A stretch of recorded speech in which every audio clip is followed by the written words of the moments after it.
The Trouble in Paradise podcast is intended for mature audiences. This means you will hear realistic adult language such as and go off. Audience discretion is advised. What is knob polishing? You're going to make me say this. I am a neglected man. I like to think that I look like a Jack, even though my name's really Bob. Does he have danglers or something?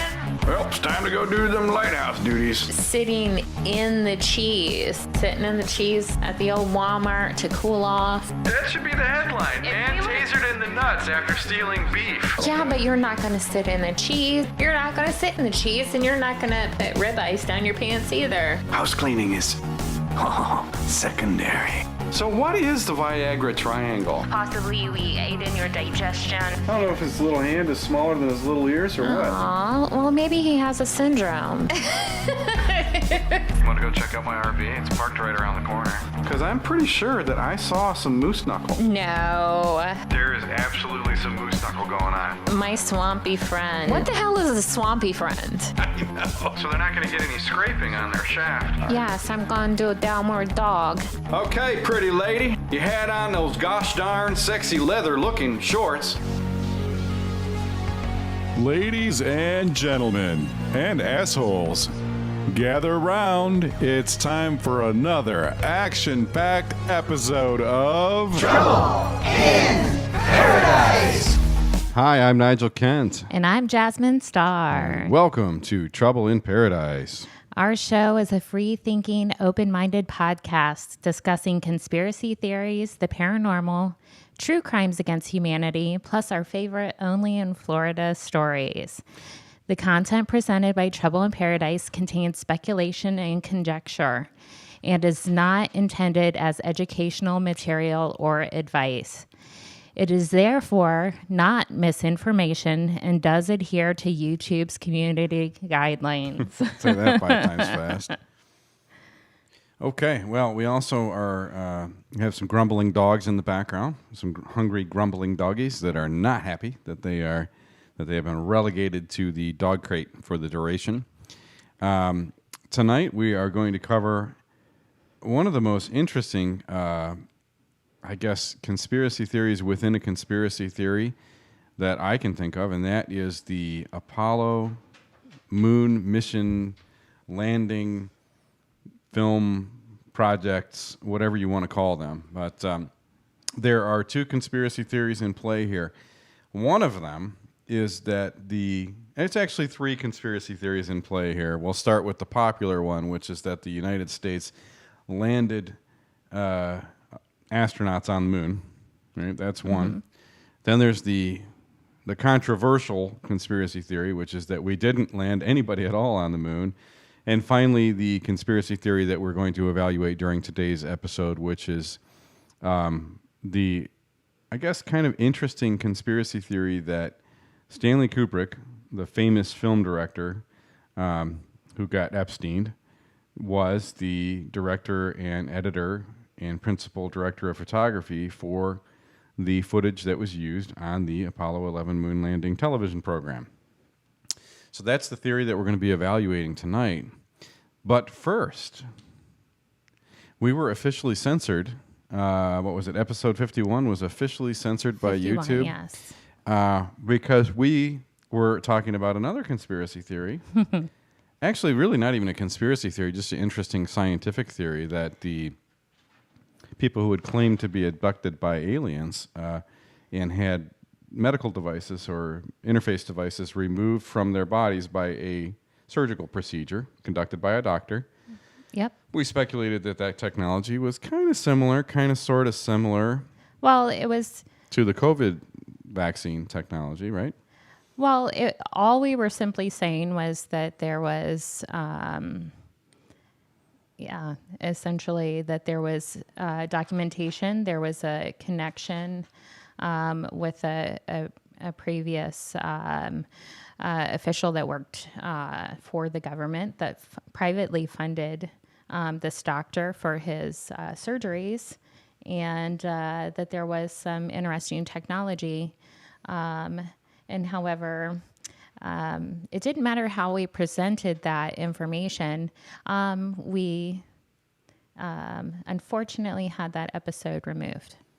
Yeah, well, we didn't have it removed. They had it removed. They killed it. They destroyed it.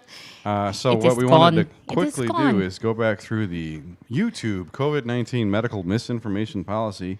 Which pretty much you can't say anything. Well, let's just find out whether or not we violated it, shall Okay. we? Real quick. We shall. Did we give any guidance on the treatment of COVID-19? We did not. Did we give any guidance on the prevention of COVID-19? We did not. Did we give any guidance on the diagnosis of COVID-19? We did not. How about the transmission of COVID-19? We did not. How about recommendations regarding social distancing or self-isolation? We did not. Did we question the existence of COVID-19? We did not.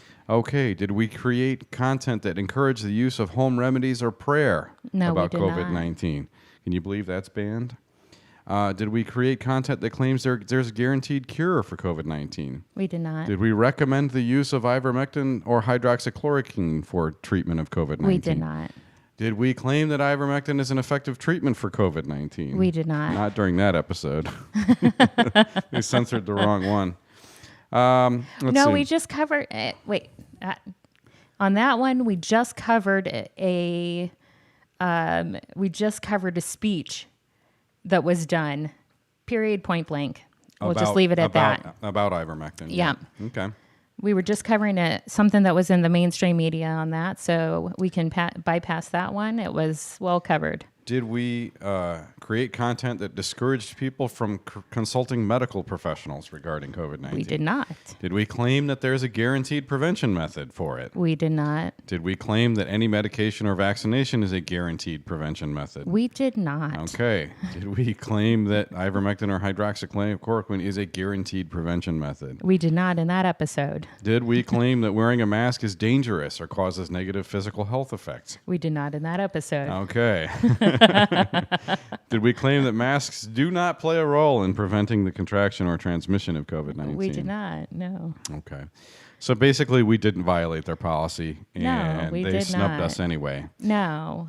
So that's life from the world of the censored here at Trouble in Paradise, our wonderful podcast coming from somewhere in Naples, Florida. And speaking of Naples, Florida, we have had an onslaught of really, really wonderful mosquitoes the last couple of weeks. Good Lord. I mean, can Yes. you remember it ever being this bad, Jasmine Starr? No. Let me think. No. No, I mean, I've been here. I've been around these parts here for a while, and no, I don't think I can remember a time that it's been this juicy before. Yeah, I mean, if that flying vaccinators thing is for real, they're going to get all of us in Florida. Well, what do you expect whenever you release however many thousands of mosquitoes that are going to mate and create 20 million mosquitoes? So is that episode 50 or episode 51? It was episode 50 where we talked about the mosquito flying vaccinators that they were going to release in Key West. And what happened is the wind blew north and they all ended up in Collier County. I think, all 700 million of them are like... Well, it's like, thank you. Unfortunately, that's part of the... I guess, welcome to paradise, that's the trouble. That's the trouble in paradise. Trouble in paradise. Yeah, that's part of the trouble is those little pesky we get little to deal with mosquitoes. the lovely mosquitoes here. Well, you know who doesn't have to deal with mosquitoes ever again? Who would that be? John McAfee. Oh, yeah. So, John McAfee, infamously controversial, I guess he would be considered a .com 1.0 billionaire. Got Epsteined in Spanish prison a couple days ago after publicly pronouncing on multiple occasions that he was not suicidal and had no intention of killing himself. Nevertheless, he was found hanged in his cell. Mm-hmm. So may John McAfee, as weird a character as he was, may he rest in peace. And some interesting tidbits about John McAfee. He was on the run for tax evasion. He was the target of a massive smear campaign because he was a huge supporter of cryptocurrency. He and he also, just prior to, was it the day before all of that happened? He said he was going to, he was promoting his own cryptocurrency. Well, that wasn't the day before. It Like- was sometime before he went to jail, but his cryptocurrency was called Whacked. Right. I mean, and he was going to say, and he was saying, if anything happens, he was putting it out there. Yes. If anything happens, it will not have been my fault. So John McAfee, he got the old Epstein treatment. He must have had some dirt on the Clintons, so he's no longer with us. How do people get a hold of us, Jasmine Star, if they would like to? What is the best way for our current, past, former, and future audience members to get a hold of Trouble in Paradise? Get in hold of us. If you haven't got us already on YouTube, please hit that like and subscribe button and join on the live chat on Instagram. You can reach us at Trouble239. Twitter is at Tipcast239. Email trouble@trouble239.com. Patreon, Trouble239. Audio versions are available on all major podcasters. Cool. Yep. And definitely join the live chat if you're Yes. watching the live stream here on YouTube. Let us know go you're ahead and sub. here. Help us try to get censored once again. I'm sure we will, because we basically don't give a shit. We attack everybody that seems to have a problem. Well, we're just, we're in, it's a really crappy time right now. Not if you're Jeff Bezos. No, he's not having a crappy time. No, he's not. He's about to ride the cock rocket.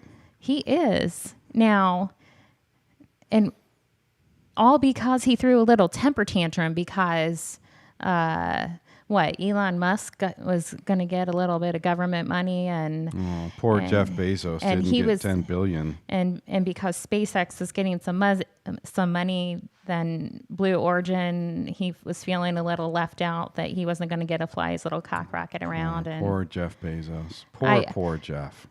I just have to, That's more money than all of our family members will make in their entire lifetimes working wherever they work. And probably some of them will work in an Amazon distribution center at some point or another. right. And Jeff Bezos gets printed money from the government so that he can put fuel in his cock rocket and go in low Earth orbit. So for anybody who hasn't heard this story, Jeff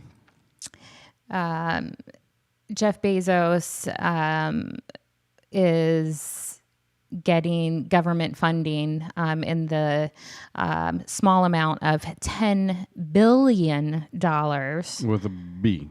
with a B, to go fly his phallic-shaped rocket up into low orbit. Yeah, low orbit, below satellite orbit. Yes. And for those 10 watching on YouTube, minutes. we have a picture posted of the actual cock rocket. It's a detailed schematic We diagram. have to thank Russell Brand for that lovely. We do. Cock rocket. Yeah. Cock rocket. Yeah. We have to thank Russell for that one. But now, thank you for throwing that out there. Now I'm going to start talking like that. How crazy. We're throwing $10 billion of government funding It so gets he can go up. And crazier. and when you watch the story that they put out, is like they put out this fantasy thing, when you watch, he's been Talk about fighting the reality TV show with yes, Jeff Bezos. he's my brother. Oh, will you please go with me so my brother can come with me? Oh, Nigel, will you come up into space with me for 10 minutes so we can hold hands? Me? Really, Jeff? Me? Please. You would do that? Yes, please come with me for just 10 minutes so we can fly around for $10 billion in low orbit. So what was the conversation right before the scene that they shot with Jeff inviting his brother to come to space with him? It's like, all right, I'm going to ask you if you want to go on my rocket ship, and then you have to act like super humble and act like it's a huge gift upon your life. What, me? Jeff, you want me to go to space with you? Please, sir, can I have some more? Well, like, what could we do with that? First of all, think of what good we can do as a country or a society and humanity with $10 billion, and we're giving it over so some guy can ride around with his brother for 10 minutes? Well, it's even worse than that, Jazz, because $10 billion, that money is being summoned out of thin air from nowhere. The government is in debt to the tune of 20-some trillion dollars. That money does not exist, and yet they're somehow still giving it to this Jeff Bezos guy so that he can fly his cock rocket to low Earth orbit. And here's the thing. What if Nigel wants to fly his cock rocket to low Earth orbit? What if he has a perfectly functioning cock rocket and wants to fly to low Earth orbit? Does he get $10 billion? We'll see, but here's what the if thing. Nigel, like the government, then decides he's going to print his own $10 billion? Instead of going to low Earth orbit, Nigel then goes to jail. That's the difference between us and the super elite. But you could also, because there's a third seat in that cock rocket, you could go ahead and start bidding on the bidding war. It's a three-seater? It is a three-seater. There's a threesome involved in this, and you can start a lottery where you can bid your way into the cock rocket, so you can propel yourself up into space and ride as a threesome with the two of them. So, in other words, if Nigel Kent has enough money, yes, and it was already he can sit between Jeff Bezos and his fake humble-ass brother on their way to low Earth orbit in their specially designed phallic cock rocket. For 10 minutes. Why in the world would anybody want to do that? You got me, but there are people that are already bidding up millions of dollars to do this. Millions of dollars. Okay, so if we as a society have traveled to the moon 50 years ago and landed men on the moon, no women, just men, only men allowed on the moon. If we've done that, why is this such a big deal that some frickin' elite super ultramaniac is going to go into low Earth orbit on a cock rocket? Like, this is something like we suddenly forgot that we've already been to the moon many times and put many different men only on the moon. What in the world is going on, Jasmine Starr? That would be a very good question, and I have a feeling that's going to bring us into our conspiracy theory for tonight, you recognize Nigel. a segue, don't you? That was a segue if I've ever seen one. Yes, it does bring us to our conspiracy theory, which is going to be mostly... I'm going to fly by the seat of my pants a little bit on this one because I don't have a whole lot of notes. But I have been doing a lot of studying. You have, yes. About the Apollo missions, starting with Apollo 1, which was the mission during which astronaut Grissom, who was openly quite critical and even cynical about the Apollo program, was incinerated along with two of his astronaut buddies.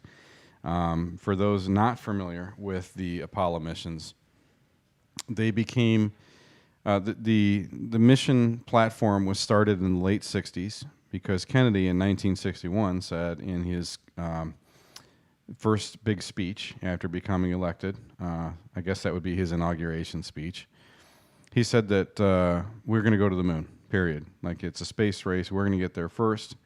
And it was real inspirational, and he gave a deadline of get it done by the 60s. It's got to be done by the end of the decade. And that was really, really good propaganda fodder for the intel and counter-intel community in the middle of a Cold War between the United States and the Soviet Union. So Apollo, which coincidentally they named the mission after the god of war, Apollo, and began working on progressively more sophisticated, more difficult launch scenarios and trainings and launches, and then eventually they went to orbits, and then eventually they went to sending a capsule to the moon and back, but not landing it, and then they came up with this incredibly sophisticated system, this staged rocket system, where they had a multi-stage launch vehicle. They had a command module, which then had a LEM or a lunar lander attached to it, which had to do this complex somersault maneuver on the way to the moon, and then it would detach again, land on the moon, launch from the moon, reattach to the command module, and then have enough fuel left to get all the way back to Earth, where the command module would then be destroyed upon reentry along with the LEM, and everybody would land in a neat little teacup with a parachute on it in the middle of the ocean and be swarmed by ABC, NBC, CBS, and the New York Times as soon as they landed, which is pretty much what we all saw. I mean, I wasn't around for it, but that's what I was taught. Well, and that's what we did see footage of. And my parents thought it was a big deal. My mom thought it was a real big deal. Well, and you know, I remember my grandparents, my parents, you know, and I think about even as growing up as a kid, you know, how it's a source of national pride. How magical the whole idea of space was. Yeah. I mean, I'm a little off topic, but if you remember the movie Space Camp. Yep.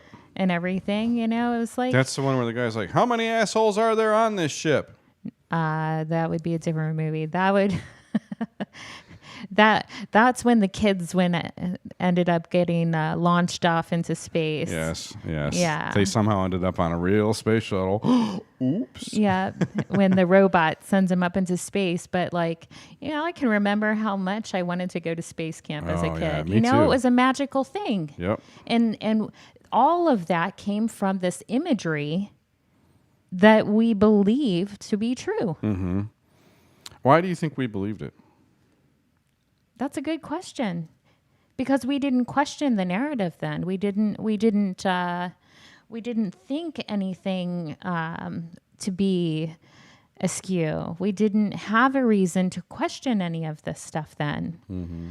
A lot has changed since then. Well, it has. And just a couple of years ago, there was an interesting PC Magazine article about a large percentage, a significant percentage of Americans don't believe the moon landing actually happened, meaning 1 in 10. And among people 18 to 34, it was almost 20%. And then among people in our age group, 8%, people over 54, 3%. So the people who were there for it, they bought it and have continued to be convinced that it really did happen. And that's really interesting when you look at those statistics, because, and then they say, obviously here, too much internet. Right, well, right. That's, you know, they're out for the problems. And oh man, is it too much internet, or is it too much, or is it, here we go, is too much propaganda? Which one is it? Well, they're saying here that this young age group has too much access to the internet, and therefore they come up with these crazy theories like we didn't go to the moon. But if you try to do a search on this, there's nothing. It's just gone off of Google, completely gone. Anything to the contrary is gone. You really have to look in other avenues. That's not really surprising as a pair of censored individuals that have been, whose voice has been silenced. Yeah. For saying something that effectively was not controversial at all based on their policies. And for the ones that are watching this right now, this might be the only time that you get to see this episode, because it'll probably be censored also. This one might be the second strike, and then 3 strikes and the channel's gone. Well, try us out on Spotify. Try us out on iHeartRadio, wherever you get your podcasts. If you want the audio version, they're a lot more lenient on the audio format. Because I think what they want to do, they know children are hooked on YouTube. Yeah. I mean, hooked on YouTube. And if they can prevent this knowledge from being planted and seeded in the world's largest educational platform with the kids who are addicted to it, right, then maybe they have a chance of continuing to suppress what is a very legitimate counter conspiracy theory. You don't want to see 18 to 34 year olds, you don't want to see the official questioning narrative. any kind of narrative and anything that they don't.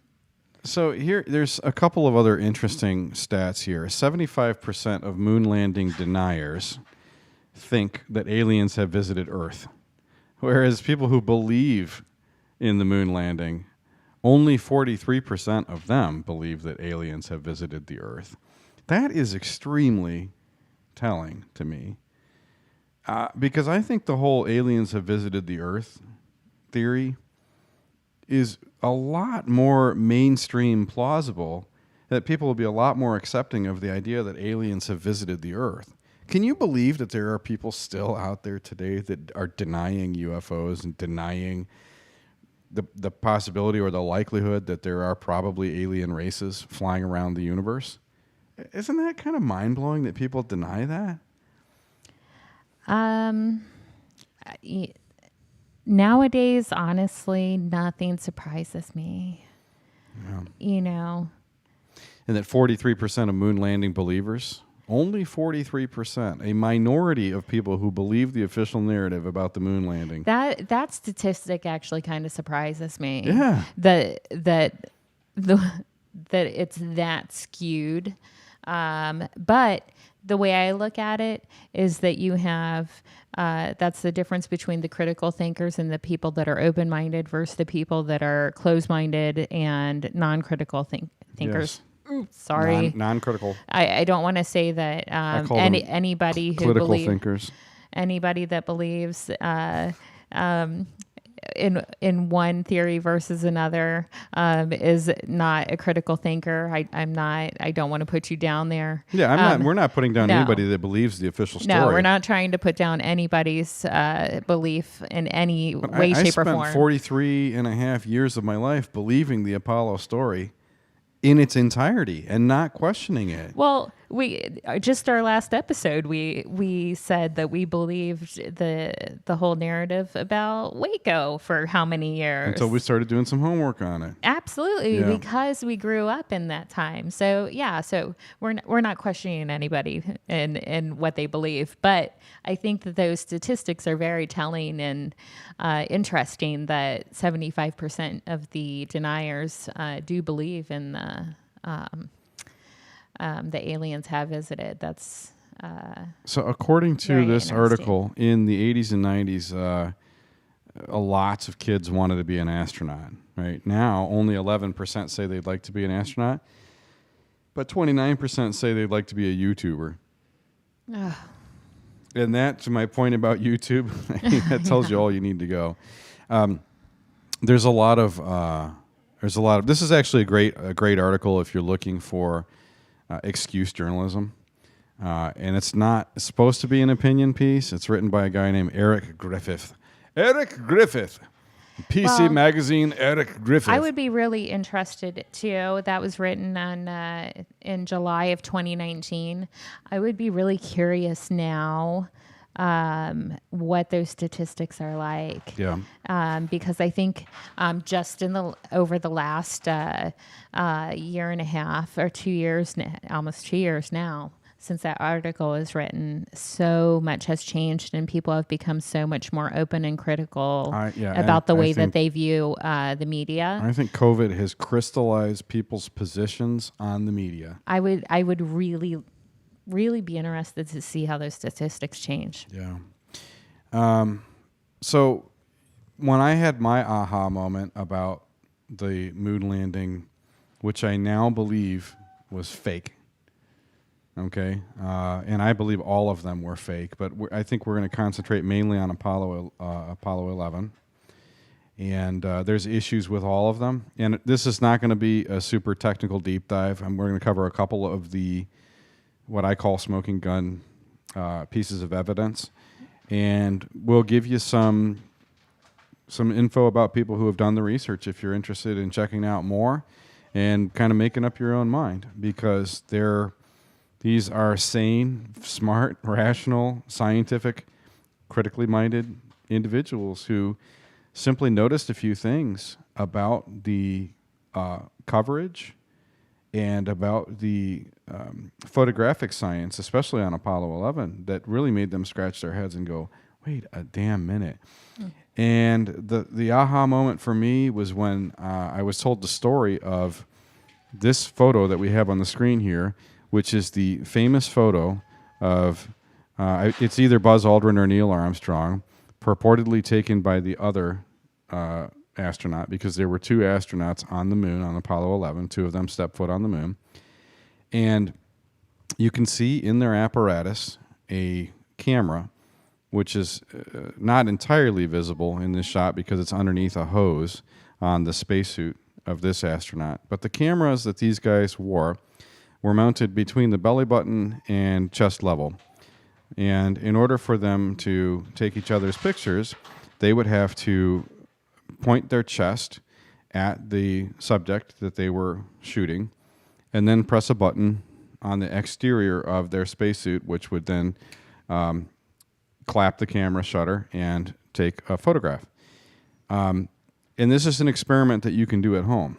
If you are the same height as the person you're photographing, which these 2 guys were within an inch of being the same height, which means that their cameras were at the same level on their bodies.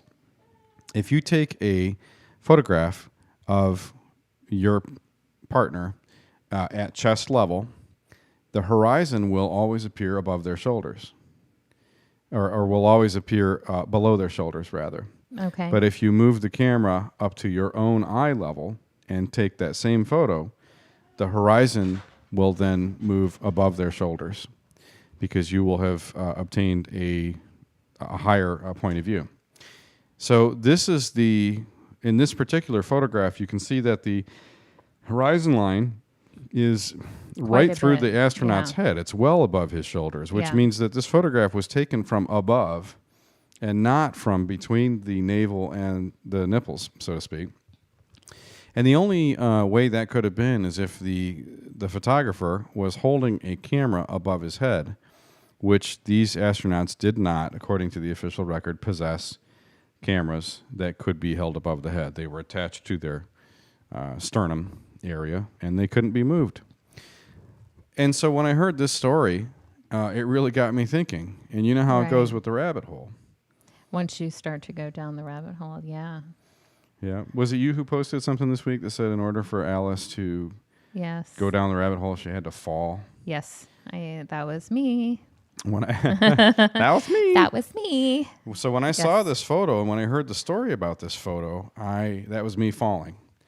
And I couldn't stop, and I still can't stop because at every turn there's something wrong with almost every official piece of documentation or media coverage about these Apollo missions. There's some nitpick where it's like, all right, they've got a point. This one's also bad or controversial. Right. Because you had mentioned some things too, I believe, about the differences too between the foreground and the background. Oh, the Kubrick horizon. Yes, thank you. So there's a real interesting conspiracy theory. So in 1968, a big hit science fiction movie comes out called 2001: A Space Odyssey, which was written by Arthur C. Clarke and filmed by Stanley Kubrick, who is one of the most technically gifted optical effects, director. What do they call it? I don't know the movie lingo for it, but he's the guy that knows how to use a camera to trick the eye in a really, really tremendous way. And he can do it with psychological effects. He can do it with optical effects. And he's one of the most gifted videographers. Directors of photography is what it's called. And he used film. So filmographer. I don't know what you call it. Anyway, he was a super duper hot shot. And his last film, coincidentally, was a film called Eyes Wide Shut, which was a movie about the innermost workings of the New World Order and their obsession with sex magic and things like that. You just gave me goosebumps when you even said that. Okay. And he died before finishing that movie. Steven Spielberg oversaw the wrap on that movie, put a couple of weeks worth of work into editing it, and then they released it. We'll have to do an episode on that movie as well, because there's really interesting theory around his demise, and there's a couple interesting tidbits about. Well, let's just say somebody made a counter intel film about Stanley Kubrick's death, where he basically, it's a film where some director off screen is coaching a guy who looks just like Stanley Kubrick through confessing to shooting the moon landing, but it's so obviously fake that it's designed to make it look like people are desperate to pose Stanley Kubrick as the director of the moon landing videos. Kind of like posed pictures of Epstein in his cell. And you mean where the they ones said they clearly didn't look like Epstein. Yeah, right. It's not Epstein at all. Yeah. Yeah. So exactly like that. So here's this counter intel video where somebody is coaching Stanley Kubrick, air quotes Stanley Kubrick, through saying what he's supposed to say about Richard Nixon and Donald Rumsfeld and the high-ups that hired him to come do this project. And it's now there is some official word, and the reason that we know that Stanley Kubrick was involved in filming the Apollo landing films, videos, whatever, was that his wife spoke about it. Meaning the videos when they were returning? I don't know what film of Kubrick's was used. I don't know if he was just doing the landings. I don't know if he was just doing the space flight videos, but Right. But his wife is on the record, Stanley Kubrick's wife is on the record, talking about how he didn't want to be involved, but was, slamming on the brakes the whole time, but ultimately had to take the job and this and that. Now, she was silenced. And after Stanley died, she shut up and she quit talking about it. So there's some interesting stuff there too. But the videos themselves are really, really weird, and they're all in different styles, right? So the Apollo 11 videos, the ones of the lunar module leaving the moon's surface, the ones of the lunar lander module making a U-turn in space prior to the landing on the moon's surface. They look so fake. It's like worse than Star Trek when you look at them. Like, there's no way these things were real. And if I were Stanley Kubrick, I'd be pissed that they ever released that shit. That's definitely not his best work. So yeah, I don't know necessarily that I buy, that Kubrick was in on it, other than to just operate equipment and provide some lighting advice and things like that, because some of the stuff that they came up with is so obviously fake that it kind of makes you wonder if he, really had anything to do with it at all. Certain scenes and shots, they just look too fake to be him, So, did you know that in... Well, you did say, though, I wonder, okay, when you talked to me about it before, you said that the movie theaters, in order to view the movie, since it was shot in 70 millimeter, they actually had to build, larger screens in order to view. Yeah, a lot of theaters couldn't present 2001 because it was such a new format and everything. Right. So if he was used to perhaps using that kind of technology in his filming and everything, what would it look like if you put it on a standard television? Would it have a cheap or funny looking quality to it? Well, the video that they used was like intentionally grainy. Even I've read things that say that like the archive footage of the live broadcasts are grainier and shittier than any other program in 1969. Right. And that nobody has a good, clean copy of any of it. So Wow. you can't see half the crap. Now, I could buy the idea that if you're sitting on Earth and they're really broadcasting this thing from 350,000 miles away or whatever, however far it is, that, yeah, it's probably not going to look the best. Okay, well, here's an interesting question then to that, like to follow up with that. Then how do we have this beautiful footage of the astronauts in low orbit sitting in the aircraft You're talking about the... where you can see the Earth's atmosphere, like you can see the blue skies through the... Yeah, and it's color. Yes, it's possible I mean- that that's actually film and not video.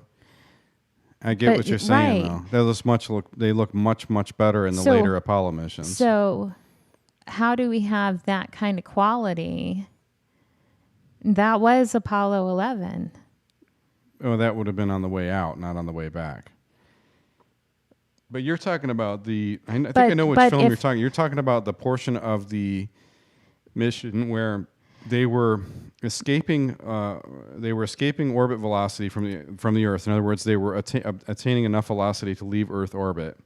Right. In that final rocket stage. And then right after they did that, they did an interview with them. So if they had that kind of, if you have footage of that though, and you have that kind of picture quality in orbit that way, then why do we have this crappy quality of everything else? So in other words, why do the images from low Earth orbit look so much better than the images from Do you the know moon? like whenever... Is that what you're asking? Yes. Okay. Like I said, the only reason Do I you can guess that is that the moon is so much further away, and they're running everything off of little lunar lander battery systems. Right. It's much. You have to. The argument would be that you have to downsize if you're going to put it into a little remote lunar lander that's going to go land on the moon. Mm-hmm. But then look at the quality of that picture. Well, this is a photograph. Right. This is different. This is not a part of a video. This is an actual photo taken in really, really good celluloid, super high resolution analog photograph, which it looks great. It's a very, very high quality photo. The problem is that the setting is fake. Mm-hmm. And have you ever seen such a short field of view ever? Have you ever seen a barren wasteland that just ends 50 yards behind the person standing on it? I mean, I get the moon is smaller than the Earth. The moon has about the surface area of the United States or of North America. Do you really think that would make such a shallow horizon line? I mean, it seems like you could throw a rock and hit the back wall in that photograph. And they all look like that. I probably could.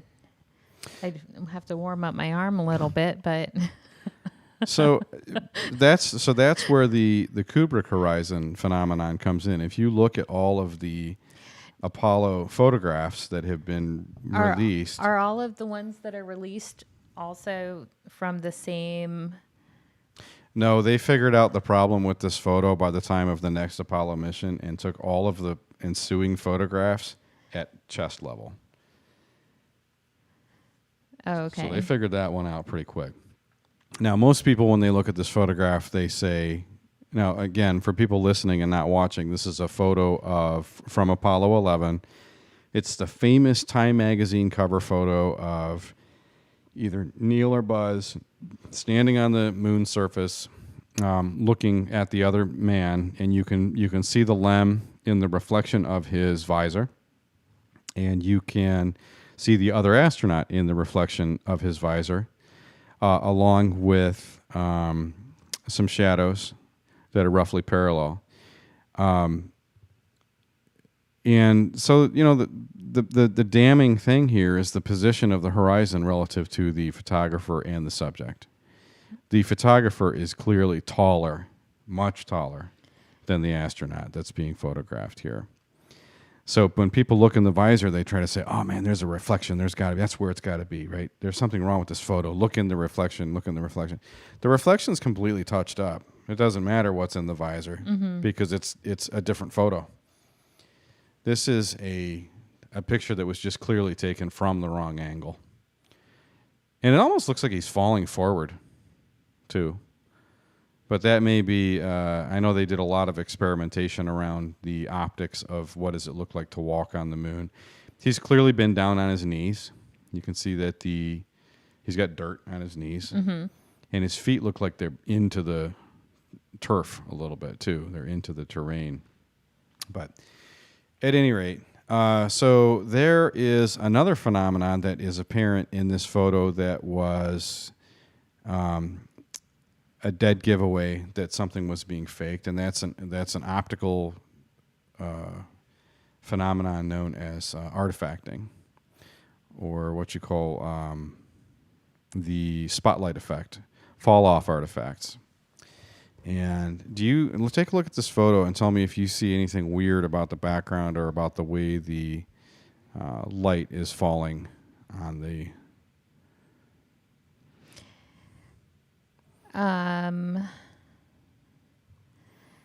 You mean the shadow of the astronaut versus the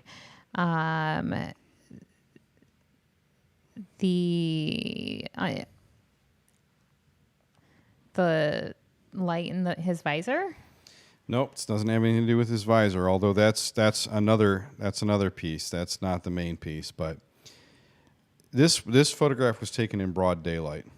Okay. Now, you know what broad daylight looks like in a diffused atmosphere because you live in one. When you walk outside in broad daylight, do you cast a very, very horizontal angular shadow? No. You don't even do that at dawn and dusk. No. You might do it if you're standing, say 50 feet away from a street light at night. But have you ever seen anybody cast a shadow like this during broad daylight? We're talking about the sun here. It's the same thing that lights up the earth. Now, I understand that the moon doesn't have an atmosphere to diffuse the light, but it wouldn't matter because the light source is hundreds of times wider than the moon, if not thousands of times wider. That's why even on a clear day, everything is completely washed with sunlight. But you also can see fade. Right. In the background, you can see around the edges of this photo, the lower left, lower right, upper left, and upper right edges of this photo, you can see the light begin to weaken, which is a sign. It's a floodlight. It's a spotlight. You've got a spotlight. Yeah, I see. Yeah, because even the top of the helmet has shadow. And then you have, the bright spot. I see what you're saying now. In all of the photographs on all of the missions have this sort of angularity to the lighting. In other words, it's always the same time of day. Whenever they decide to take photographs on these moon missions, they always have this exact same shit going on in them. And that can only happen if it's like, first of all, it would never look like this, but the only time of day that it could look like this would be like right at dawn or right at dusk, where the sun is really, really low to the horizon, but just barely above it. And so then you would have these angular shadows, where they're really, really long shadows on the ground. A lot of this stuff came from a guy named Ted Aranda, Aranda, Aranda, and he has very, very interesting 6-piece film that's out there on BitChute and YouTube and a couple of other places. But he talks about the chest level camera thing, the spotlight effect or the fall off areas that we just talked about. He talks about something called Cinder Lake, which is a giant, like 200-acre moon landing set that was built in Arizona. And it was built to replicate a section of the moon, crater for crater, elevation for elevation. Really? He talks about how in the run up to Apollo 11 at Langley Air Force Base, they built giant globes of the moon that were dead accurate in terms of what they knew about where the craters were and all the telescopic photography they had at the time. And all that tells me is that it was easier for them to do all this shit on Earth and film it than it was to actually put guys in a tin can with a bunch of rocket fuel and send them off hundreds of thousands of miles away to land on the moon. That's the impression that I get. And I've come to the conclusion that the fake is legit. Well, another interesting thing, and maybe you can tell me about it again, because I thought it was also really fascinating, was the Allen. The Van Allen radiation. Yes. You were going to call it the Van Halen radiation. I know. That's why I stopped myself, because I knew I want to say Van Halen every time. The Van Halen radiation belt. Yes. So powerful it killed David Lee Roth. Well, I mean, the Van Allen radiation belt is it's 2 layers of the outer atmosphere that are several hundred to several thousand miles away from the Earth, that surround the Earth and completely envelop the Earth with radiation that does not penetrate the atmosphere but exists outside it. And these are deadly belts of radiation that have been measured through different scientific instruments that NASA and others have sent out to space. They're so deadly that humans cannot pass through them safely. And there's a NASA video that actually acknowledges this, as they talk about the I forget the name of the new craft that they're working on, or that they were working on prior to the Obama administration, to get astronauts to Mars. And the scientist in the video, who is a NASA employee, says something along the lines of, we have to figure out how to get through the Van Allen radiation belts because nobody can survive it. And we've never been able to get through them before. Yes. This guy works for NASA. That's it. Thank you. That's what I wanted to. Why wasn't the media all over that saying, but you said we put people on the moon. You did. NASA did.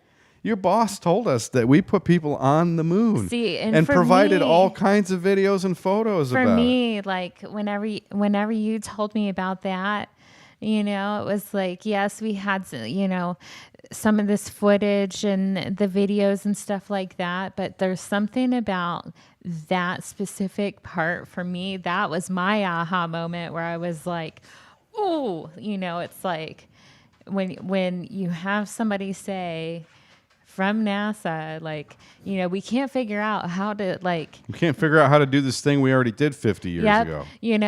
We're assembling, we're sending up, we're sending up our bits and pieces so we can assemble, like, a rocket or our own shuttle, like, manually from the space station that's up there in low orbit. Inside the radiation belts, well inside. Yes. Yep. And unaffected by them. So they can attempt from there to try to get through what they can't get through. Mm-hmm. So it's like, if you already had somebody say that, I'm like, how telling is that? And then where in the hell did that information go? Yep. Where did it go? Oh, it's buried. It's not on YouTube anymore. You have to go to the disreputable parts of the internet in order to find it. And I believe that the video that we found that confession in, that NASA confession about the Van Halen radiation, but I'm going to say Van Halen now. The Van Halen. That was in Ted Aranda's presentation. Seriously, though, if you get a chance, check out Ted Aranda's presentation on the moon landing hoaxes. You may not agree with his politics completely. I'm not certain that I do, but his work on this is tremendous. It's worth checking out. Just if nothing more, to get a different perspective. Yeah. And just to see what you think. If you're interested in this, yes. If you want to continue to believe the mainstream and believe that, I'm just going to, for the people that believe it, I've got 2 questions for them. The first question is, if we did it, and if it was so tremendously successful and so unifying and positive and victorious, why did we never do it again after 1972 or 73? How come we never did it again after that? Right. That's question number 1. And do you have an answer for question number 1? No. I mean, I think back to being in 2nd grade and taken into my classroom and with all the other second graders and sitting down after we had been prepped and everything and how excited we were to watch the Challenger. Yeah, watch it blow up. Well, but we like a teacher was going to go up into space and how exciting that was. And to sit there and watch and like that as a child happen, and that, I still have that image vividly in my mind. Yeah. And then you piece that awful tragedy with something like a question like that. It's like, why haven't we ever gone back? And then it's like, okay. And even with the superior technology, they had the space shuttles. Right. They had long-range transportation. They could have used bigger tanks and bigger boosters. They could have sent a space shuttle to the moon. The technology was clearly better. And then my chance, unlike my parents' chance to witness a man walk on the moon, my chance to witness a teacher go up into space ended in tragedy, which was awful. But that was a real. I don't think anybody was expecting the Challenger to explode. Absolutely not. That was a legitimate, awful tragedy that, like, I know it's one of those things that I think marks everybody that watched it. They know exactly where they were. Yeah. Well, everybody was in school. We were all in the 5th grade. Well, that's where. Or let's see, 1986. I was in 2nd grade. I was in 3rd grade then. But I do remember it. I absolutely remember it. No. Because the school only had one TV, and they sent everybody up to the 6th grade classroom to watch it. Yeah. I mean, everybody was... It's one of those moments that, we remember in our history. Yes. But... we didn't experience what our parents and grandparents got to supposedly see. We witnessed a tragedy. We have never gotten to witness this since then. And then the next thing that we get to witness is $10 billion of government funding. Going to some freaking jack-off billionaire. To go in low orbit for 10 minutes. Yeah, and he's already destroyed multiple industries. And, this guy needs to get a reward. So the other question I have for people who kind of buy the Apollo mainstream story is about their willingness to... Yes, and we have 2 crazy dogs in the background that are really... For anybody who heard the loud whap on the table, that was to silence the dogs. All apologies. We're sitting here trying to concentrate. It's like having 2 screaming toddlers in the background. But so why are people so willing to believe the veracity and the realism of Hollywood special effects in movies that are clearly fictional and presented as fiction, and we're so willing to say, well, that's fake, it's made up. But then when they're presented with special effects in a documentary form, which I'm just going to go ahead and use the word mockumentary right now, they can't conceive of the possibility that those things are presented with false pretenses or with bad intentions or with fictional intentions. So there's a double standard there in the mind of the people where they're willing to accept one thing and reject another based on the same rationale. And that's what's most troubling to me about the Apollo deception. Like I said, I agree. And let's see how that narrative changes, though, because I think there's a new awakening and a new, not just people our age, younger people are becoming more open to the truth. They're being more critical. I mean, here's the thing, people, you can think for yourselves. You know, You can think for yourselves. Don't be afraid. There's an incredibly freeing sensation that occurs when you just admit that you don't have control. Yes. That a lot of stuff that you're presented with is, yes, it's a lie. Mm-hmm. And once you start to identify the lies, you start to kind of take your sanity back. It's like you don't have to be afraid of the world. Okay, they lied to us. Oh my gosh, how freeing is it to just be comfortable with that fact? Yeah. And not have to wonder and worry about how people are going to judge you because you believe something that's off the mainstream. Yeah. You know what? It's freedom. You can believe the way you want. You can express the way you want. That's what our country is all about. Yeah. Like I just say, I'm fine. I'll just adjust my tinfoil tiara. A tinfoil tiara. Yeah. You know what? We should do a side podcast where it's just you and you have like other, open-minded women on the show, tinfoil tiaras. The tinfoil tiaras. I know a couple people, but one off the top of my head right now. Yeah, I think I know who you're talking about. Yeah. We won't name names, though, in the interest of keeping everybody safely anonymous. Yes. Jasmine Starr, how do people get a hold of Trouble in Paradise if they choose to continue with this silliness that we engage in? If they want to continue with the silliness and they haven't already, follow us on Trouble in Paradise on YouTube. Hit that like and subscribe button and join in on the live chat. Let us know that you're here. Instagram, you can find us on Trouble239, Twitter at Tipcast239, email trouble@trouble239.com, Patreon, Trouble239, audio on all major podcasters. I just want to reiterate here that the content presented by Trouble in Paradise contains speculation and conjecture and is not intended as educational material or advice.